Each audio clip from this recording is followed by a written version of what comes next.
नमस्कार।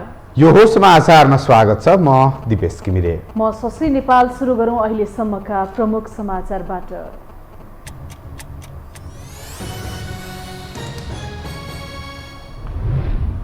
सरकारद्वारा संसद अधिवेशन अन्त्य गर्न राष्ट्रपति समक्ष सिफारिस। दलहरू निर्वाचन केन्द्रित बनेको र संसदमा छलफलको वातावरण नभएकाले अधिवेशन अन्त्य गरिएको जिकिर। एमालेलाई निर्वाचन जित्न कसैको बैशाखी टेक्नु नपर्ने अध्यक्ष ओलीको दावी। 60% स्थानीय तहमा विजय हुने जिकिर। गठबन्धनले प्रतिगामी शक्तिको प्रतिनिधित्व गरेको आरोप। चुनाव नजिकिएसँगै गाउँ केन्द्रित बनेका दलहरू अझै एजेन्डाविहीन। आफ्नै निर्वाचन चिन्ह नपाए चुनाव हुनै नदिने साना दलहरूको चेतावनी। निर्वाचन आयोग थप गृह कार्यमा। रुस र युक्रेन बीचको युद्ध 3 साता पुग्दा समेत रोकिएन। किब्बा शक्तिशाली विस्फोट। आवासीय भवनमा पनि रुसको निशाना। चौथो चरणको वार्ता पनि निष्कर्षविहीन। र आइसिसी क्रिकेट विश्वकप लिग अन्तर्गत नेपालले भोलि पपुवा न्युगिनीको सामना गर्दै दोस्रो खेल भने घरेलु टोली युएईसँग खेल्ने।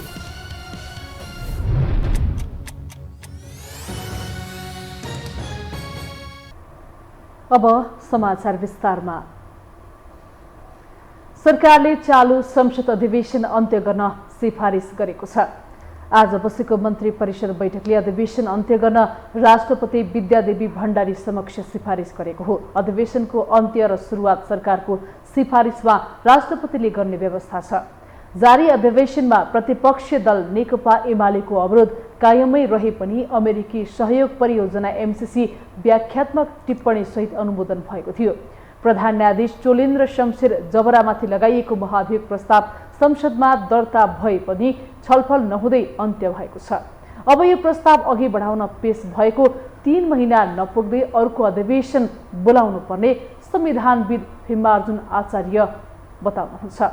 दलहरू निर्वाचन केन्द्रित बनेको र संसदमा महत्त्वपूर्ण विधेयकमा छलफलको वातावरण नभएकाले जारी अधिवेशन अन्त्य गरिएको कानून मन्त्री दिलेन्द्र प्रसाद बडुले जानकारी दिनुभयो।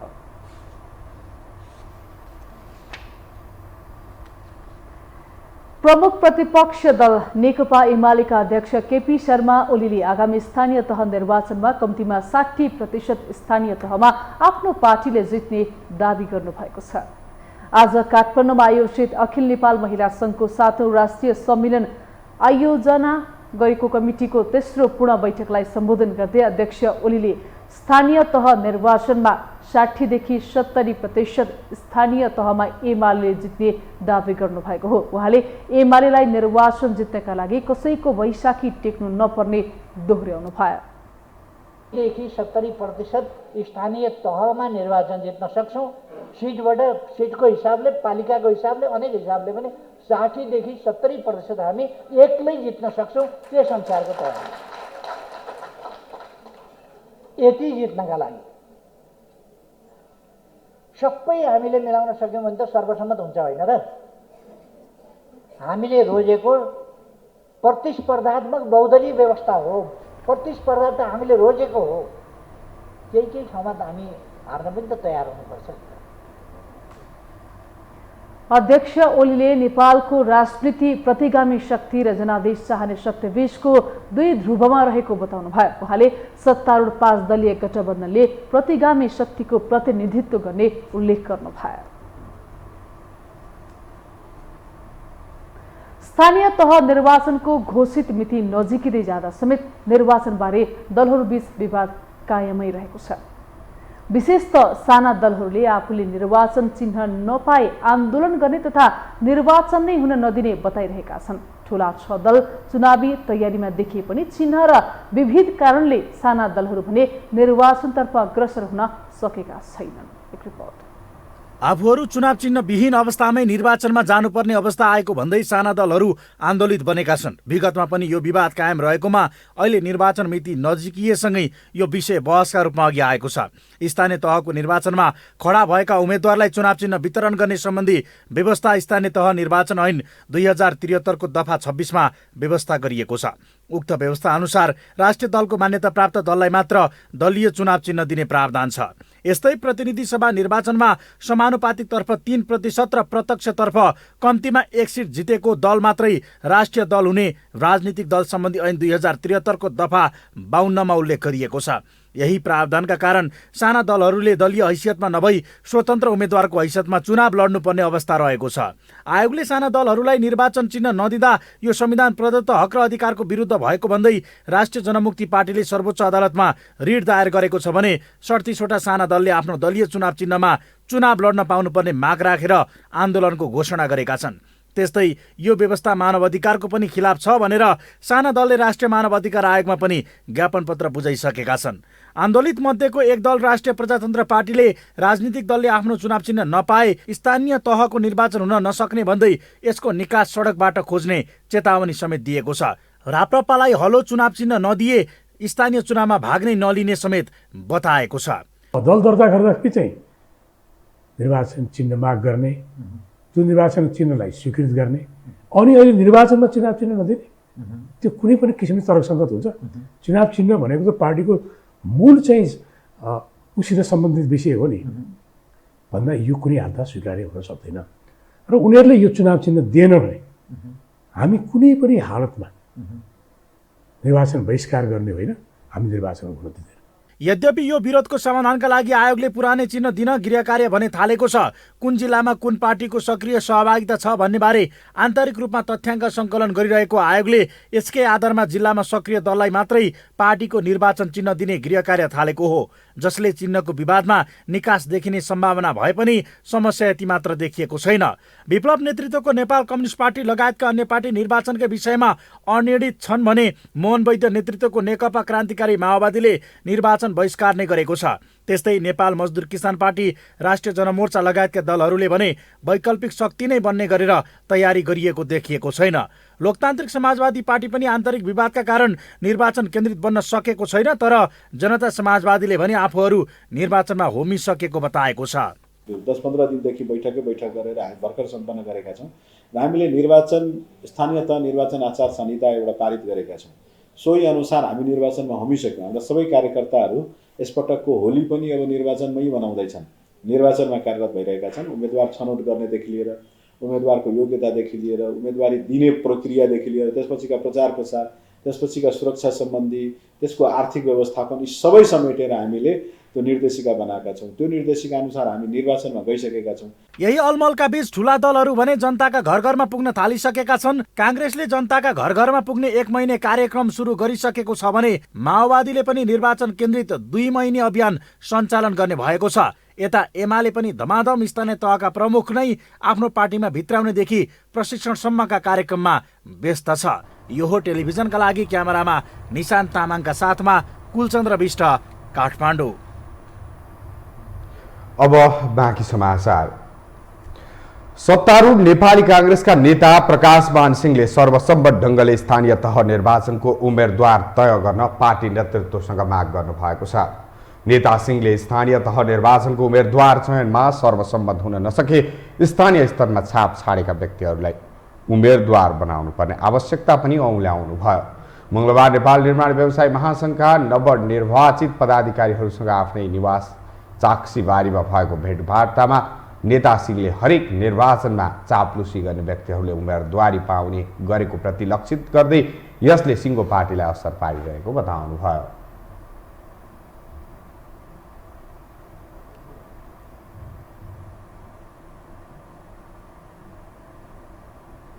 यो चाहिँ अब आउने यो चाहिँ जुन स्थानीय निर्वाचन छ त्यो यो चाहिँ भनौँ न संहितालाई कार्यान्वयनमा लग्नको लागि र चाहिँ त्यसमा चाहिँ भनौँ न यो चाहिँ जुन सङ्घीय सरकार, प्रान्तीय सरकार र चाहिँ स्थानीय सरकारको यो चाहिँ जुन महत्त्व हो र जनता समक्ष चाहिँ पुर्याउनुको लागि यो महत्त्वपूर्ण चाहिँ निर्वाचन हुन गइरहेको कारणले गर्दाखेरि यसमा चाहिँ काङ्ग्रेसले चाहिँ अब उम्मेदवार सेलेक्सन गर्दाखेरि पनि हाम्रो चाहिँ के छ भन्दाखेरि पार्टीको चाहिँ विधान नियमावली चाहिँ एउटा चाहिँ बाटो देखाएको छ। त्यो के त भन्दाखेरि यो चाहिँ वार्डबाट टोलबाट यो चाहिँ सबैसँग चाहिँ राय परामर्श गरेर त्यस्तै नेपाल निर्माण व्यवसाय महासङ्घका नवनिर्वाचित अध्यक्ष रवि सिंहले नेपाली काङ्ग्रेसको नेतृत्वको सरकार बनेपछि निर्माण व्यवसायीहरूले राहत महसुस गरेको बताउनुभयो।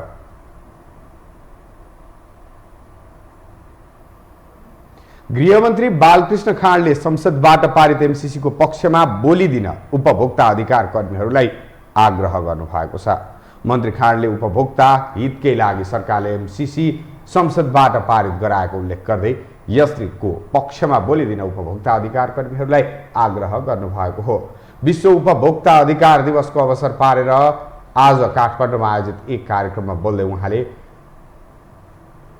प्रेस फ्रिडम, मानवाधिकारको रक्षा र निर्वाचनको माध्यमबाट सरकार बनाउने मुलुकले मात्रै एमसिसी परियोजना प्रस्ताव गर्न पाउने भएकाले त्यसले देश र जनताको हित नहुने भन्दै प्रश्न नउठ्ने तर्क समेत गर्नुभयो।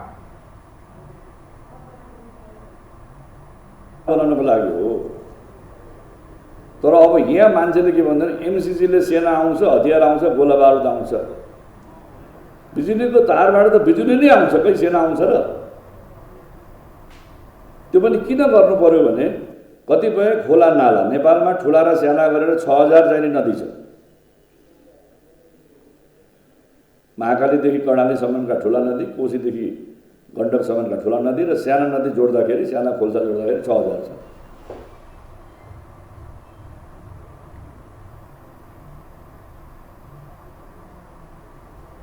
गृहमन्त्री खाँडले उपभोक्ता हितलाई ध्यानमा राखेर सरकारले बिजुलीको खपत बढाउने र पेट्रोलियम पदार्थको आयात प्रतिस्थापन गर्दै लैजाने नीति लिएको पनि स्पष्ट पार्नुभयो।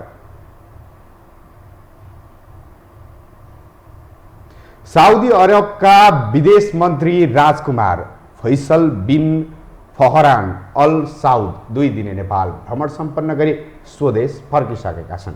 23 सदस्यीय प्रतिनिधि मण्डलको नेतृत्व गर्दै नेपालको 2 दिने औपचारिक भ्रमणमा उनले राष्ट्रपति विद्यादेवी भण्डारी, प्रधानमन्त्री शेरबहादुर देउवा लगायत उच्च स्तरीय भेटवार्ता गरेका छन्। एक रिपोर्ट।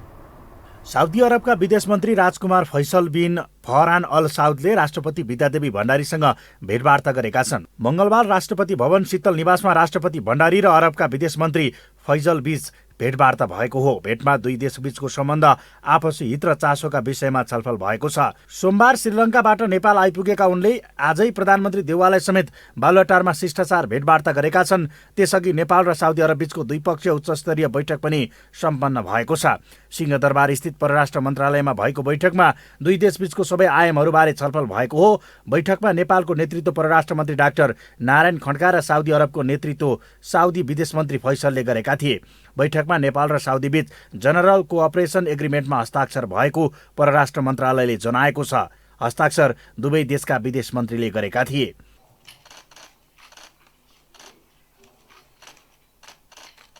नेपाली श्रमिकको प्रमुख श्रम गन्तव्य मध्येको एक साउदीका राजकुमार फैसलको भ्रमणलाई विशेष चासोका साथ हेरिएको थियो। सन् 1977मै स्थापना भएको द्विपक्षीय सम्बन्ध यो अवसरको सदुपयोग गर्दै व्यापार, पर्यटन सहितका क्षेत्रमा अझ विस्तार गरिनुपर्ने विज्ञहरूले बताउँदै आएका थिए।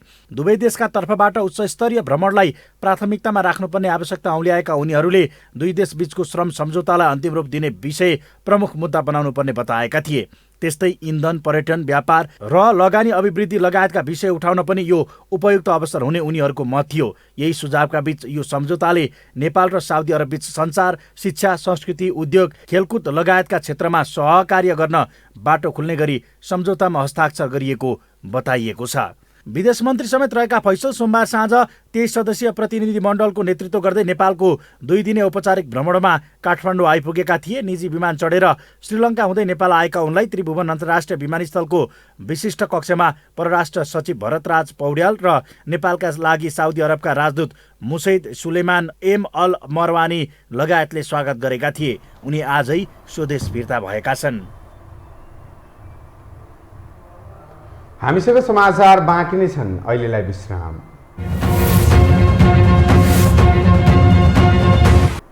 विश्रामपछि स्वागत छ। अब बाँकी समाचार। वैशाख 30मा तोकिएको स्थानीय तहको निर्वाचन आउन अब मात्र 59 दिन बाँकी छ। प्रमुख राजनीतिक दलहरू चुनाव केन्द्रित हुँदै मैदानमै हुमेका छन्, तर कुन एजेन्डा बोकेर 5 वर्षपछि दलहरू मैदानमा हुमेका छन् प्रश्नको कठघरामा दलहरू रहेका छन्। एक रिपोर्ट। एमसीसी सम्झौता संसदबाट अनुमोदन गर्नकै लागि मुख छोप्ने बाटोका रूपमा व्याख्यात्मक टिप्पणी पहिल्याएपछि सुरक्षित जस्तो देखिएको सत्ता गठबन्धन अब चुनावी मोर्चा कस्ने लत्तो खोजिरहेको छ। तर वैशाख 30 को स्थानीय तह चुनाव आउन 2 महिना पनि बाँकी नरहेका बेला गठबन्धन चुनावी तालमेलबारे अन्यलमा छ। झन् कुन पार्टी कुन मुद्दा लिएर जनताको घर दैलोमा पुग्छन् यो अझै अनिश्चित छ। बरु सत्तामै भएका बेला चुनाव र गठबन्धन बनाएरै जानुलाई एजेन्डा बनाएका छन्। तालमेलको सम्भावना भयो भने हामी गठबन्धनका पार्टीहरूसँगको तालमेललाई नै प्राथमिकता दिएर जाने भन्ने पनि हाम्रो नीति छ। अब अहिले गठबन्धनको स्थिति पनि अब ठिकै ढङ्गले अगाडि बढिरहेकै छ। पहिलो जोड चाहिँ आफ्नै तागतमा निर्वाचन जित्ने गरी तयारी गरेर जानुपर्दछ। सहायक रूपमा मात्रै अन्य दलसँग तालमेलको कुरालाई लिनुपर्छ। सत्ता पक्षको गतिविधिमा निगरानी बढाएर सम्भावित सरकारको विकल्प सहित एजेन्डा बोकेर जनतामा जानुपर्ने प्रतिपक्ष भयङ्कर अहङ्कार सहित चुनावमा जाँदैछ। एमसीसी प्रकरणमा सत्ता गठबन्धन टुट्ने र त्यसको चुनावी लाभ आफूले पाउने मौका पर्खिबसेको एमाले अहिले जिल्लिए पनि मतपत्रको रङलाई नयाँ मसला बनाएर चुनाव केन्द्रित बनिरहेको छ। तर एजेन्डाबाट जनता प्रभावित पार्ने भन्दा अहङ्कारमै चुनाव जित्ने एमालेको दाउ देखिन्छ। हामी 60 देखि 70% स्थानीय तहमा निर्वाचन जित्न सक्छौँ। सिटको हिसाबले, पालिकाको हिसाबले, अनेक हिसाबले पनि 60 देखि 70% हामी एक्लै जित्न सक्छौँ। त्यस अनुसारको तयारी। गत निर्वाचनमा अधिकांश प्रतिनिधि चुनिएर पहिलो शक्ति बनेको एमाले अहिले विभाजित बनेको छ। यस अवधिमा आफ्नो पार्टीबाट चुनिएका प्रतिनिधिले के गरे, कहाँ चुके, त्यसको समीक्षा गर्नुपर्ने नेतृत्व रित्तो भाँडो धेरै बच्छ भन्ने उखान जस्तो अनावश्यक चर्को स्वरलाई आफ्नो पहिचान बनाएको छ। यता एमालेबाटै विभाजित भएर हाल सत्ताको स्वाद लिइरहेको नेकपा एकीकृत समाजवादी यही चुनावलाई आफ्नो अस्तित्व बचाउने मार्गका रूपमा बुझेको छ। तर गठबन्धनमै तालमेल बनाएर जानुपर्ने बाध्यता भन्दा अर्को विकल्प नभेटिएपछि चुनावी एजेन्डाबारे सोच्न समेत भ्याएको छैन। राष्ट्रिय सभाको चुनावमा समेत हामीले जितेर हाम्रो प्रतिद्वन्दीको रूपमा रहेको पार्टीलाई झन्डै धुरै चटाइदिए। विचारहरू अहिलेसम्म अर्धबेहोस अवस्थामा छन्, उठ्न पाएका छन्। त्यो स्थितिमा अहिले बरबराइरहेका छन्। बरबराउन दिनुहोस्। मुखमा जे आयो त्यो तुतुनुबाट निकालेकै छन्। गठबन्धनको नेतृत्वकर्ता नेपाली कांग्रेसले आइतबारदेखि 1 महिने चुनावी अभियान घोषणा गरेको छ। तर घर घर जाउँ कांग्रेस जिताउँ भन्दा अर्को मुद्दा बोकेर जनतामा जान कांग्रेस अन्यलमै छ। बरु बल्ल तल्ल पारित गरिएको विवादित एमसीसीलाई राम्रो देखाउन मरिमेटी लागि परेको कांग्रेस विपक्षीकै भण्डाफोर गर्नुलाई एजेन्डा बनाएको छ। नेपाली कांग्रेस पार्टीले एमसीसी पास गर्दै गर्दाखेरि भनेको वाक्यलाई पनि विश्लेषण गरिदिनुहोस्। बानेश्वरको चोकमा नारा लगाइरहेको युवकको भोट मात्रै हेऱ्यो होला कम्युनिस्ट पार्टीले, कुनै कम्युनिस्ट पार्टीले। तर कांग्रेस पार्टीले उसको भोट मात्र होइन, उसको भविष्यलाई हेऱ्यो। त्यसैले उसलाई लोकप्रिय लाग्ने कुरा बोलेन, बरु उसको लोकहित केमा छ भन्ने कुरा बोल्यो। त्यसकारण कांग्रेस जिम्मेवार दल छ, समृद्धिको सन्दर्भमा राम्रो र दीर्घकालीन भिजन बोक्दछ भन्ने कुरालाई पनि विश्लेषण गर्नुहोस् र कांग्रेसलाई मत दिनुहोस्। हामीले दोस्रो रूपमा आग्रह गर्दैछौँ। जोड्न नसके चुनावको महत्त्व कमजोर मात्र हुने होइन, यसको औचित्य नै समाप्त हुन सक्छ। लोकतन्त्र र जनादेशका नाममा पार्टीहरूलाई मनपरी गर्ने बाटो खुल्न सक्छ। किनकि चुनाव भनेको उम्मेद्वार र पार्टीको रोजाइमा होइन, राज्य र सरकारबाट लिइने आवधिक नीतिको जनअनुमोदन हो। तर नीतिविहीन तरिकाले राजनैतिक दलहरू चुनावमा होमिने परम्परा प्रथा नै बनेर विकसित भइरहेको छ। यो हो टेलिभिजनका लागि सन्तोष बिके थापा, काठमाडौँ। सरकारले आसन्न स्थानीय निर्वाचनका लागि म्यादी प्रहरीको भर्ना खुलाएको छ। प्रहरी प्रधान कार्यालयले चैत्र 6 गतेदेखि 11 गतेसम्म आवेदन दिन सकिने गरी भर्ना खुलाएको हो। म्यादी प्रहरीले प्रहरी जवानको सेवा सुविधा बराबर 40 दिनको तलब पाउनेछन्। कार्यालय खुल्ला भएको दिन बिहान 10 बजेदेखि साँझ 5 बजेसम्म देशभरका 77वटै जिल्ला प्रहरी कार्यालयबाट म्यादी प्रहरीका लागि आवेदन दिन सकिनेछ। 18 वर्ष पुरा भई 54 वर्ष ननागेकाले म्यादी प्रहरीमा आवेदन दिन सक्नेछन्।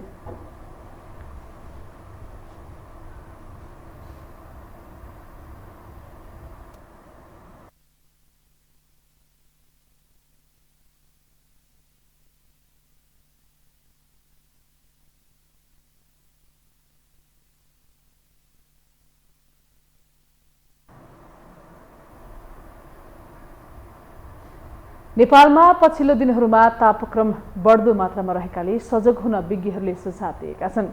सोमबारसम्म मौसम विज्ञान विभागको रेकर्ड अनुसार 39वटा केन्द्रमा 30 देखि 35 डिग्री तापक्रम रेकर्ड भएको तथा एउटा केन्द्रमा भने 40 डिग्री तापक्रम रेकर्ड भएको उल्लेख गर्दै केही दिन तापक्रम वृद्धि निरन्तर बढ्न सक्ने बुझिएको छ। जलवायु विज्ञ डाक्टर उप्रेतीले तराईमा 40 डिग्री वा सोभन्दा बढी तापक्रम पुग्यो भने र पहाडमा 30 डिग्री भन्दा माथि तापक्रम पुगेको अवस्थामा तातो हावा आउने उल्लेख गर्नुभयो। यो फागुन 17 देखि जेठ 17 गतेसम्मको अवधिलाई चाहिँ हामी मनसुन पूर्वको अवधि भन्छौँ, अर्थात् प्री मनसुन पिरियड भनेर भनिन्छ। यो पिरियडमा अब कतिपय कुराहरू चाहिँ अब हामीले चाहिँ थाहा पाउनुपर्ने र सबै आम मानिसले थाहा पाउनुपर्ने कुरा के हो भने यो पिरियडमा चाहिँ हावाहुरी बढी चल्ने, तातो हावा चल्ने र तापक्रम चाहिँ 30 डिग्रीभन्दा माथि 40 डिग्रीभन्दा माथिको अवस्थामा रहने। अनि त्यसले गर्दाखेरि चाहिँ मान्छेहरूमा अब डिहाइड्रेसनको अवस्था उत्पन्न हुने र एकदमै हाम्रो वातावरण पर्यावरण चाहिँ ड्राई हुने हुनाले वन जङ्गलमा चाहिँ अब आगलागीको घटना चाहिँ हुन सक्ने। उहाँले यस्तो अवस्थामा सर्वसाधारणलाई पूर्ण सूचना दिन आवश्यक रहेको बताउनुभयो। तापक्रम वृद्धि भए अत्याधिक हावा चल्ने हुँदा कृषि प्रणालीमा समेत असर पर्ने भएकाले सजग हुनुपर्ने उहाँले बताउनुभयो।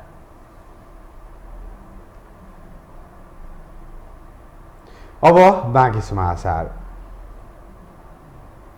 आज मार्च 15 अर्थात् विश्व उपभोक्ता अधिकार दिवस नेपालमा पनि विभिन्न कार्यक्रम गरी मनाइएको छ। नेपालमा यो दिवस मनाउन सुरु गरेको 3 दशक नाग्यो, तर आम उपभोक्ता आफ्नो अधिकारबारे अझै अनभिज्ञ छन्। एक रिपोर्ट। सन् 1962 मार्च 15 का दिन अमेरिकी राष्ट्रपति जोन एफ केनेडीले सुरक्षा, सूचना, छनौट र सुनवाईलाई उपभोक्ताका 4 अधिकार घोषणा गरेका थिए। यही दिनलाई विश्व उपभोक्ता अधिकार दिवसको रूपमा मनाइँदै आइएको छ। सन् 1985 मा संयुक्त राष्ट्र संघको महासभाले उपभोक्ताको सुरक्षा, सूचित, छनौट, सुनवाई, उपभोक्ता शिक्षा, क्षतिपूर्ति, आधारभूत आवश्यकतामा पहुँच र स्वच्छ तथा स्वस्थ वातावरणको अधिकारलाई उपभोक्ता अधिकारको रूपमा सुनिश्चित गरेसँगै विश्वभर उपभोक्ता अधिकार दिवस अझ व्यापक बन्यो। उपभोक्ता अधिकारको सवाल अझ बुलन्द भयो। नेपालमा सन् 1990 देखि निरन्तर यो दिवस मनाउँदै आइएको छ। उपभोक्ता अधिकारको विषयमा बहस सुरु भएको 3 दशक लाग्यो, तर हाम्रा उपभोक्ता आफ्नो अधिकारप्रति कति सचेत छन् हाम्रो बजारको अवस्था हेरे पुग्छ। कालाबजारी, कृत्रिम अभाव, बिचौलियाको बिगबिगी, मिसावट नेपाली बजारको विशेषता बनेको छ। बजार अनियन्त्रित हुँदा मूल्य वृद्धि मन परेछ। विभिन्न बहानामा महँगी आकाशिएको छ, तर न त नियमनकारी निकायले प्रभावकारी अनुगमन गरेको छ, न त आम उपभोक्ताले नै यसको विरोध गरेका छन्। उपभोक्ता अधिकारका लागि चोक चोकमा अधिकार कर्मी छन्, दलै पिछेका सङ्घ संस्था पनि छन्, तर बजार यति अस्तव्यस्त हुँदा पनि अधिकार कर्मी के गर्दैछ त? अनुगमन जाँदाखेरि सरकारले हामीलाई लिएर जान्छ, हामी त्यो पसल सिल गर्छौँ। जब चाहिँ अनुगमन गरेर त्यो सिल गरिसकेपछि खोल्ने बेलामा चाहिँ सरकारले हामी उपभोक्ता कर्मीलाई बोलाउँदैन, उहाँहरूको मिलोमत्वमा हुन्छ, आर्थिक लेनदेनमा हुन्छ र त्यो पसल चाहिँ कहिले ओपन भयो, के कारवाही गर्यो, केही थाहा नै हुँदैन। सरकारले निर्णय नगरिसकेपछि के हुन्छ? जुन सरकारै फिदल भइसक्यो, सरकार दायित्व, सरकार आफै बजार अनुगमनमा जाँदैन भनेपछि त व्यवसायी त स्वतन्त्र हुनुभयो। व्यवसायी पनि के छ भने सानो कुरामा पनि व्यवसायीको सङ्गठित हुन्छ, उपभोक्ता सङ्गठित छैनन्। उपभोक्ता अधिकारका सवालमा केही काम नभएको पनि होइन। संविधानमा धेरै अधिकार र व्यवस्था पनि रहेको छ। नेपालमा उपभोक्ता संरक्षण ऐन 2075 अनुसार वस्तु वा सेवामा सहज पहुँचको अधिकार, गुणस्तरीय वस्तु वा सेवाको छनौट गर्न पाउने अधिकार, वस्तु वा सेवाको प्रयोगबाट हानि नोक्सानी विरुद्ध क्षतिपूर्तिको आधार, अनुचित व्यापारिक तथा व्यवसाय जन्य क्रियाकलाप विरुद्ध उचित कारबाही गराउन पाउने अधिकार, उपभोक्ता शिक्षा पाउने अधिकार उल्लेख छ। नेपालको संविधानको धारा 44 मा उपभोक्ताको हकको व्यवस्था गरिएको छ। सो व्यवस्थामा प्रत्येक उपभोक्तालाई गुणस्तरीय वस्तु तथा सेवा प्राप्त गर्न पाउने हक उल्लेख गरिएको छ। संविधानको धारा 51 को उपधारा 7 घमा कालाबजारी, एकाधिकार, कृत्रिम अभाव सृजना गर्ने र प्रतिस्पर्धा नियन्त्रण जस्ता कार्यको अन्त्य गर्दै राष्ट्रिय अर्थतन्त्रलाई प्रतिस्पर्धी बनाई व्यापारिक स्वच्छता र अनुशासन कायम गरी उपभोक्ताको हित संरक्षण गर्ने व्यवस्था गरिएको छ। तर कार्यान्वयनको अवस्था दयनीय छ। कार्यान्वयन गर्ने संयन्त्र कमजोर हुँदा सर्वसाधारण मारमा परेका छन्। नागरिकको समस्याप्रति उदासीन सरकार अझै पनि भाषणबाजीमा रमाइरहेको छ। उपभोक्ताको हितका बारेमा हामी सबै गम्भीर र संवेदनशील छौँ भन्ने नै म विश्वास व्यक्त गर्न चाहन्छु। त्यसमा नियमन गर्ने, कानुनको पालना गराउने र कानुन छैन भने नयाँ कानुन तर्जुमा गर्ने, निर्माण गर्ने, त्यो कानुन निर्वाह गर्ने दायित्व, पुरा गर्ने दायित्व राज्यको सरकारको। त्यसमा हामी तयार नै छौँ।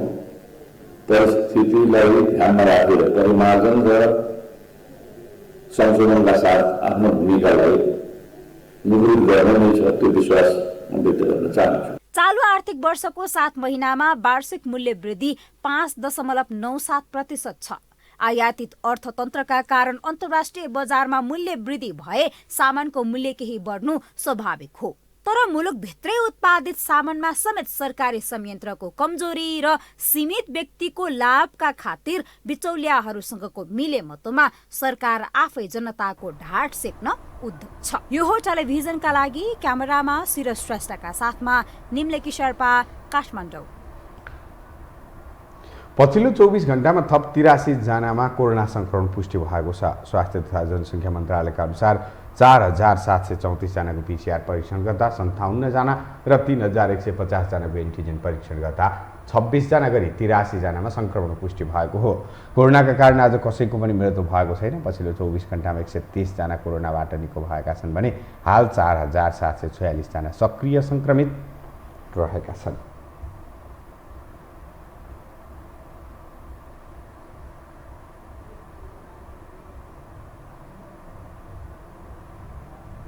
आधुनिक समयमा आफ्नो क्षेत्रको जनताको तथ्याङ्क कसरी राख्नुपर्छ भन्ने उदाहरण सोलुखुम्बुको खुम्बु पासाङ लमु गाउँपालिका वडा नम्बर 4 मा देख्न सकिन्छ। आफ्नो वडाका हरेक नागरिकको वैयक्तिक विवरणलाई वडाले व्यवस्थित बनाएको छ। एक रिपोर्ट। आफ्नो क्षेत्रको सम्पूर्ण जनताको तथ्यहरू कसरी सुरक्षित र व्यवस्थित राख्ने भन्ने उदाहरण सोलुखुम्बुको खुम्बु पासाङ लमु गाउँपालिकाको वडा नम्बर 4 लाई हेर्दा फरक नपर्ला। सानो र साँघुरो भवन भए पनि आफ्नो वडाभित्रका हरेक नागरिकको वैयक्तिक विवरणलाई चिटिक्कसँग मिलाएर राखिएको, हरेक टोलको छुट्टा छुट्टै फाइल रोल क्रम अनुसार राखिएको, एका घरको परिवारका सबै सदस्यको नागरिकताको फोटोकपी सहित सम्पूर्ण विवरण। फाइलमा मात्र होइन, प्रविधिको युगमा आफ्नो नागरिकको आधारभूत आवश्यकताका कागजातहरू कम्प्युटरमा पनि व्यवस्थित गरिएको छ। यो फाइलमा व्यक्तिको नागरिकताको फोटोकपी, फोटो, उमेर, साक्षरताको स्थिति, पेसा, सम्पर्क नम्बर समेत सम्पूर्ण रूपमा खुलाएर राखिएको छ। हिमाली तथा दुर्गम क्षेत्र भएकाले यसरी आफ्नो नागरिकको सबै विवरण राख्दा घण्टौं लगाएर टाढादेखि सेवा लिन आउने सेवाग्राहीले कुनै कागजात छुटिहाले पनि काम नरोकियोस् भन्नका लागि यसो गरिएको वडा कार्यालयको भनाइ छ। यो सेवा पुस्तिका उहाँहरूसँग जान्छ।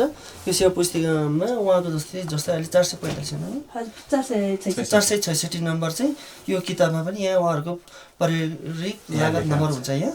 अनि त्यसपछि उहाँहरूको यो फाइलमा 466 नम्बर यहाँ भयो। इफ यो ल्याउनु भएन भने, यो नम्बर थाहा भएन भने हामीसँग फेरि अर्को फाइल छ। त्यो फाइलमा चाहिँ उहाँहरूको परिवारसहित एउटा पुरै टोटल्ली फोटो अनि उहाँहरूको सबै त्यो रेकर्ड हुन्छ। त्यो चाहिँ डाटा हेरेपछि त्यहाँबाट पत्ता लगाउन सकिन्छ। उच्च हिमालय क्षेत्र भएकाले खुम्जुङ, खुन्दे, फोर्चे, पाङ्बोचे जस्ता गाउँका मानिसहरू 12 मास गाउँमा बस्न सक्दैनन्। चिसोयाममा काठमाडौँ र अन्यत्र बसाइ सर्ने गर्दछन्। यस्तो बेला पनि सेवाग्राहीको काम नरोकियोस् भन्नका लागि वडाले आफ्नो हरेक नागरिकको विवरण सुरक्षित राखेको वडा सदस्य निमा याङजी शेर्पाले बताइन्। यो अघिको त्यो सेवा पुस्तिका ल्याउनु भुल्यो भने हजुर हिमाली शेर्पा तपाईँ 2025 सालमा जन्मनुभयो। हजुर हजुर। आवश्यक कागजातबारे जानकारी नहुँदा कतिपयले नागरिकता नै नबोकी ओडामा आउने र सानो कारणले सेवाग्राहीले दुःख पाउने स्थिति नहोस् भन्नका लागि ओडा कार्यालयले दुःख गरेरै भए पनि नागरिकको वैयक्तिक विवरण राखेको हो। फाइलहरू व्यवस्थित भएपछि अहिले त विदेशमा बस्नेहरूले पनि सेवा पाइरहेको ओडा कार्यालयको अनुभव छ। ओडामा आउने नागरिकहरूले अनाहकमा शास्ति पाएको देखेपछि ओडा अध्यक्ष लक्ष्मण अधिकारीले यो उपाय अपनाएका थिए। अहिले ओडाका जनताले दुःख नपाएको देख्दा उनलाई पनि खुसी लागेको छ। यसले चाहिँ प्रशासन र विकासलाई चाहिँ समग्र चाहिँ सहयोग गर्छ र कोही मान्छे चाहिँ वार्ड अफिसमा आइसकेपछि उसले के डकुमेन्ट ल्याउनु पर्छ भनी चाहिँ अफिसमा आएर फेरि भडापत्र हेरेर फेरि गाउँ फर्केर आफ्नो घर फर्केर दुःख पाउनुभन्दा बरु वार्ड अफिसमा आएपछि अर्कोचोटि फर्किनु नपर्ने चाहिँ बेसिक थिम राखेर चाहिँ हामीले यो काम सुरु गरेका थियौँ। अहिले यसले राम्रै रिजल्ट ल्याएको छ। समय र परिस्थितिसँगै सरकारी कार्यालयहरू पनि सुधारिए जनताले सहजताको महसुस गर्न सक्छन्। नेपालका अक्सर सरकारी कार्यालयहरू पुरानै तौर तरिकाबाट घिसिपिटी चलाइँदा जनताले सधैँ शास्ति पाइरहेका हुन्। प्रविधि मैत्री र सेवालाई सरल बनाउँदै लगे यस्तो कार्यलाई जनताले पनि स्याबासी नै दिन्छन्। खुम्बु पासाङलमु गाउँपालिकाले पनि पालिकाभरिका जनतालाई सुविधा दिने हेतुले मोबाइल एप सञ्चालनमा ल्याइसकेको छ। क्यामेरामा डिबी मगरका साथमा विक्रम श्रेष्ठ, खुम्जुङ, सोलुखुम्बु। अब पालो आर्थिक समाचारको।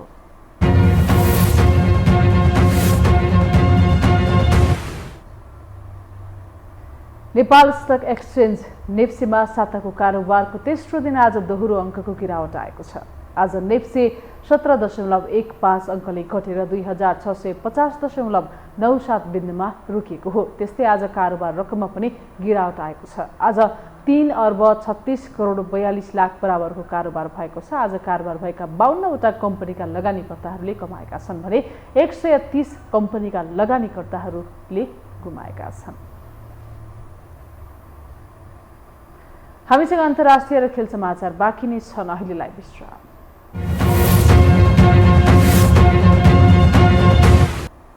विश्रामपछि स्वागत छ। अब पालो अन्तर्राष्ट्रिय समाचारको।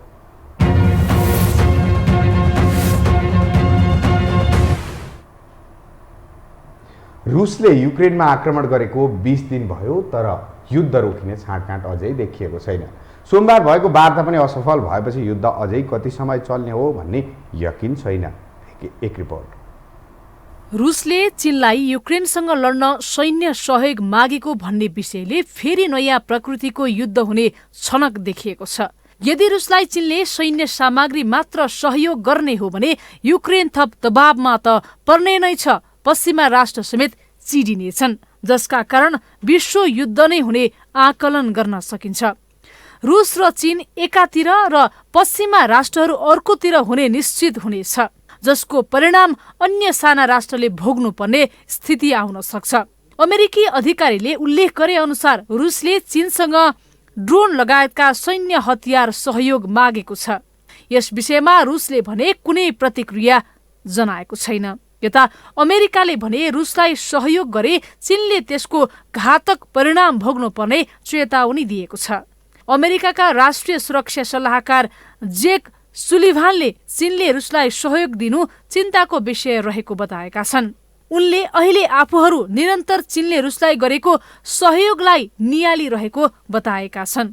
उनले यस विषयमा चिनिया अधिकारीसँग पनि कुरा भइरहेको बताए।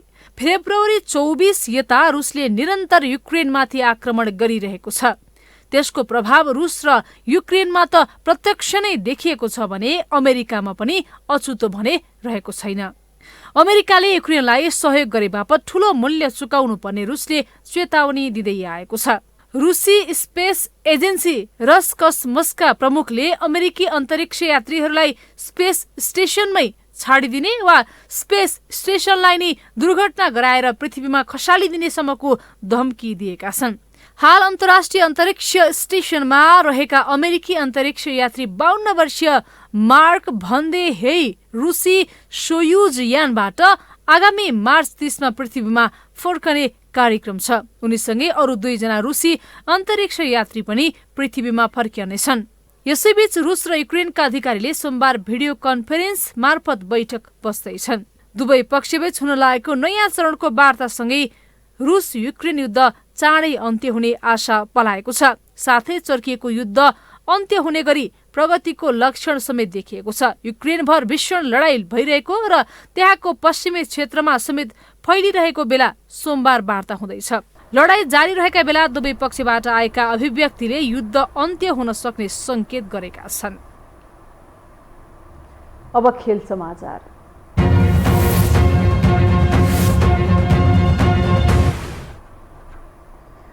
आइसिसी क्रिकेट विश्वकप लिग 2 अन्तर्गतको पहिलो खेलमा नेपालले भोलि पपुवा न्यू गिनीसँग खेल्दैछ। त्यस्तै दोस्रो खेल भने घरेलु टोली युएईसँग खेल्नेछ।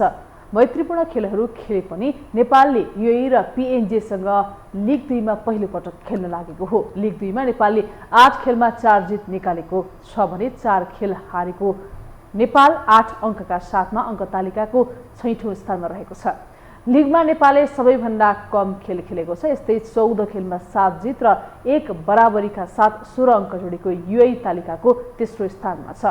यता पीएनजी 12 खेलमा 12 हार बेहोर्दै बिना कुनै अङ्क तालिकाको पछाडमा रहेको छ। यस सिरिज अघि नेपालले विश्वकप लिग 2 अन्तर्गतको 2 सिरिज खेलिसकेको छ। पहिलो सिरिज नेपालले घरेलु मैदानमा अमेरिका र ओमानलाई आतिथ्यता गरेको थियो। खेल समाचारसँगै हामी यो समाचारको अन्त्यमा आइपुगेका छौँ। बिदा हुनु अघि प्रमुख समाचार पुनः एकपटक।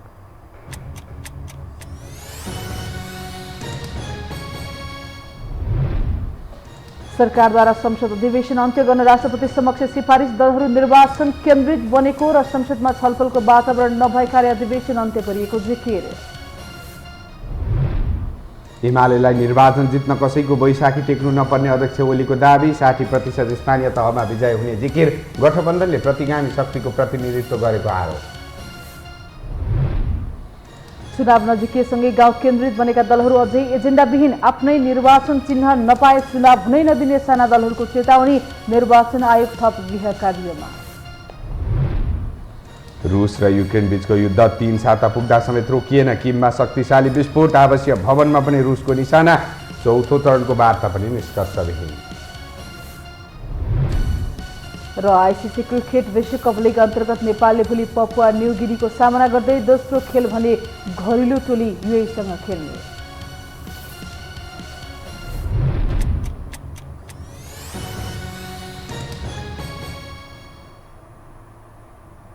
हवस् त यो समाचार सकियो। समाचार बुलेटिनका साथै यो टेलिभिजनका सम्पूर्ण कार्यक्रम यो टेलिभिजन.com, यो खबर.com, युट्युब र फेसबुकमा पनि पढ्न र हेर्न सक्नुहुनेछ। मोबाइलमा यो टिभी एप डाउनलोड गरी हामीलाई प्रत्यक्ष हेर्न सक्नुहुनेछ। तथ्यसहितको निष्पक्ष समाचार तथा मनोरञ्जनका लागि यो टेलिभिजन हेर्दै गर्नुहोला। नमस्कार।